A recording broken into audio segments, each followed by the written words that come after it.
They say that nothing fails like success. Well, nothing fails harder than experts either.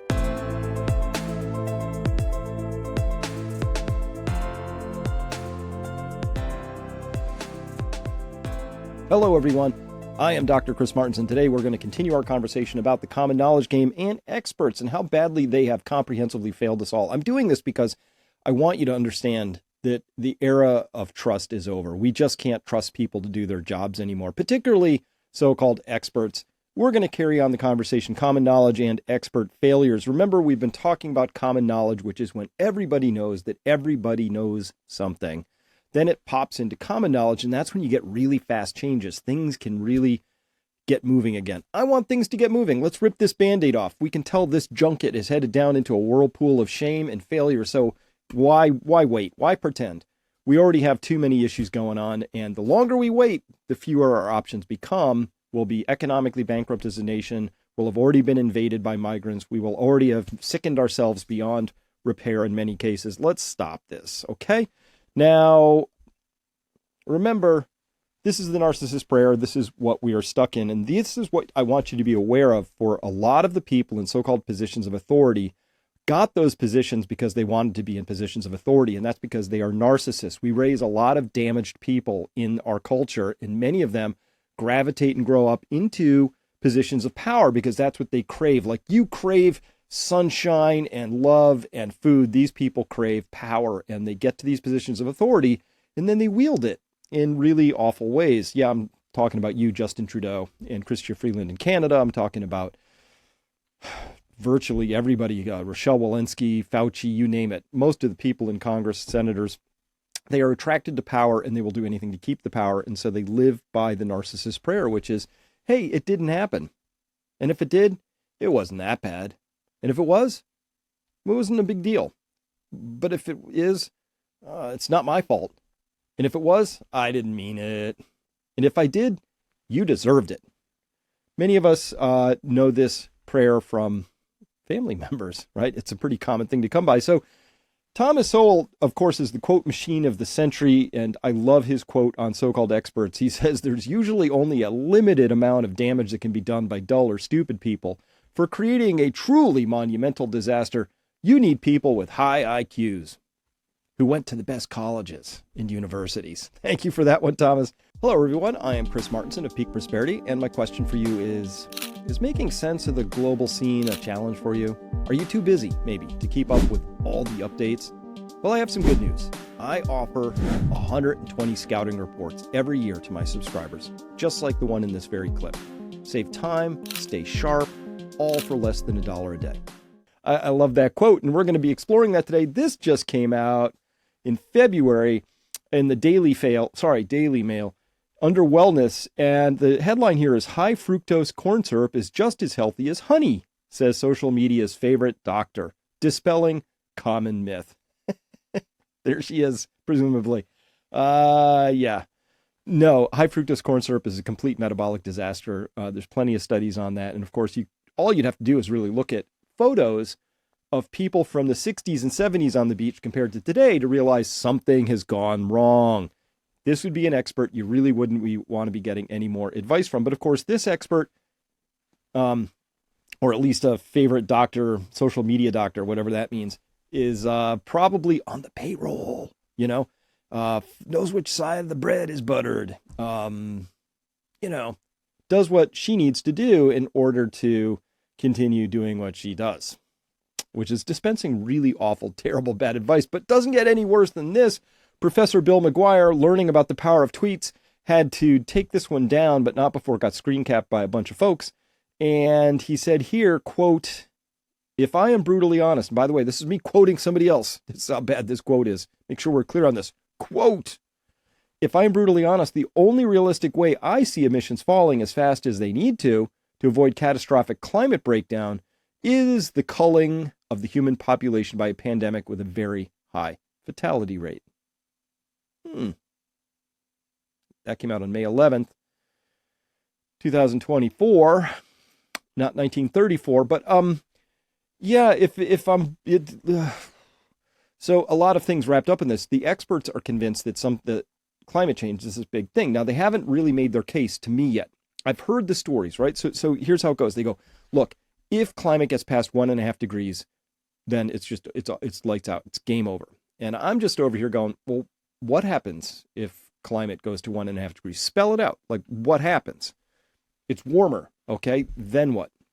I think what they need to say is what they're worried about, which is some sort of runaway positive feedback spiral in temperatures that creates a wet bulb temperature so that it's no longer habitable for humans anywhere on Earth. Okay, say that. But you say 1.5 degrees Celsius, and I'm thinking, okay, so maybe you can grow orange trees in Georgia now, right? I mean, it's just like, I'm not clear what the impact of that is going to be. So they need to talk about it. But before they get to telling us what they think is really that wrong with going to 1.5 degrees, they're like, well, they've just jumped all the way to the conclusion, which is we have to stop climate change, which weirdly enough is the same thing that will preserve oil and gas and other natural resources for the elites. So I think Bill's just accidentally toting water for an elite position. That's my best guess at this particular point in time. And of course, I base that on where I know we actually are in the energy story. And if you don't know that, you should watch the crash course. You really need to understand. If you want to have explanatory power for what's going on in the world, you need to understand where we are in the oil story in particular. It is literally one of the most important areas you could devote some time to if you wanted to both explain and predict. Explain what's happening, predict what's about to happen next. Carrying on. Well, how about these people? The Toronto Star, of course, also toting water for other folks. But when they put this out in the context of trying to force people into being vaccinated, they were actually running things that were coming out of nudge unit, focus groups, behavioral psych units, etc., in the military. And we know Canada's military was busy running propaganda, but really they're running fifth-generation warfare campaigns. And this is what one looks like in the wild. This is one you could detect here. And so what they're doing here is they're playing on a couple of key things that are core to our social functioning, and they found these to be very effective in the lab and out in the wild too. And those things are our need to belong and not wanting to be shamed, and shaming being a derivative of the belonging function. If you get shamed, if you do something shameful, that means it's outside of the social norms of your tribal unit. And then, because one, might be shameful to eat, human flesh in one tribe, but in another tribe it might be shameful if you didn't do that, right? So the shame is context specific to your culture. So they found things that they thought would be really shameful, right? And so they tried, look at all the coercion on this one page. Starting in the top right, they said no jab could mean no job for Air Canada employees. No jab, no job. That is the Harvey Weinstein school of approach to no jab, no job, right? So, and then they said, well, on the other side, up there in the top headline, if an unvaccinated person catches it from someone who is vaccinated, boo-hoo, too bad, right? So, that's pretty shameful when your own tribe is saying, we don't even care if you die, right? And then I have no empathy left for the willfully unvaccinated. Let them die. I honestly don't care if they die from COVID, not even a little bit. Unvaccinated patients do not deserve ICU, right?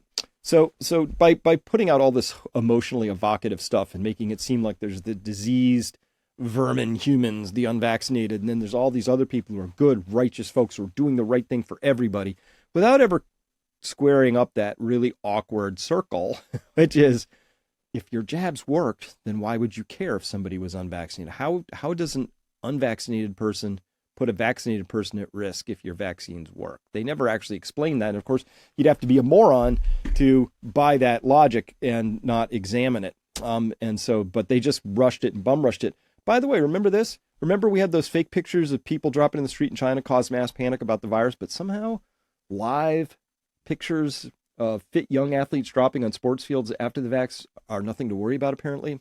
It's also a very strange dichotomous moment there. Now, you want to talk about experts who can misuse their IQ to create really monumental damage. You could do no worse than to look at this gentleman here, Alistair McAlpine. I spar with him over on Twitter from time to time. It's not that fun. The guy is just absolutely deluded. And here, back in April of 21, he said, fact, COVID vaccines are incredibly effective, 100% against severe disease. We know that's absolutely wrong. And we had data at the time to suggest that was wrong. And oh, by the way, Alistair, if you knew how to read studies, you would know that the Pfizer study upon which you were basing that statement, right, didn't do any of that, right? It didn't study either hospitalization or death. Those were not outcomes that were tracked or they didn't even monitor for them. They didn't report on them. It was just, did people have a detectable PCR swab for COVID-like fragments of viral particles in their body? Nothing symptomatic. So, fact, the vaccines are very, very safe. Severe reaction, 0.005%. At worst, no deaths. Again, we didn't have data to support that. That was not a fact at the time, of course. And anyone who tells you otherwise, he says here, is simply incorrect or has an agenda. So this is an example of somebody misusing their authority, their position, their IQ to really overstate things very, very badly. Now, in my world, doctors should be held to a higher standard. They should be held to account for when they failed to avail for themselves all of the data and to make an informed, risk-adjusted position. So big fail for Alistair on this one. But Alistair, of course, likes to retweet people like Timothy Caulfield out of Canada, a professor. This guy, even here as recently as April 24th, writing a large and growing body of evidence shows the COVID vaccine saved millions of lives. No, there's a model that said that, but the model is so deeply flawed, it's off the charts. And by the way, Timothy, you would have to explain why, not models irrespective, we would have to explain why after the introduction of the vaccines, we now have elevated rates of excess deaths far beyond anything that happened during the 2020 cycle when all we had was COVID itself. And by the way, that first round of COVID that came through in 2020 was alpha, beta, and gamma, and delta. Delta being the worst of the lot, right, with that D614G mutation. And the PRRA mutation, which turned into RRRA, turned it into the pirate cleavage, like, RRR, right? That was terrible. That was really bad. That was 2020. We had no vaccines then, and our excess deaths were indistinguishable from background until we got those jabs coming in January of 2021, and then we had vast excess deaths. So you'd have to explain that. You'd have to account for that.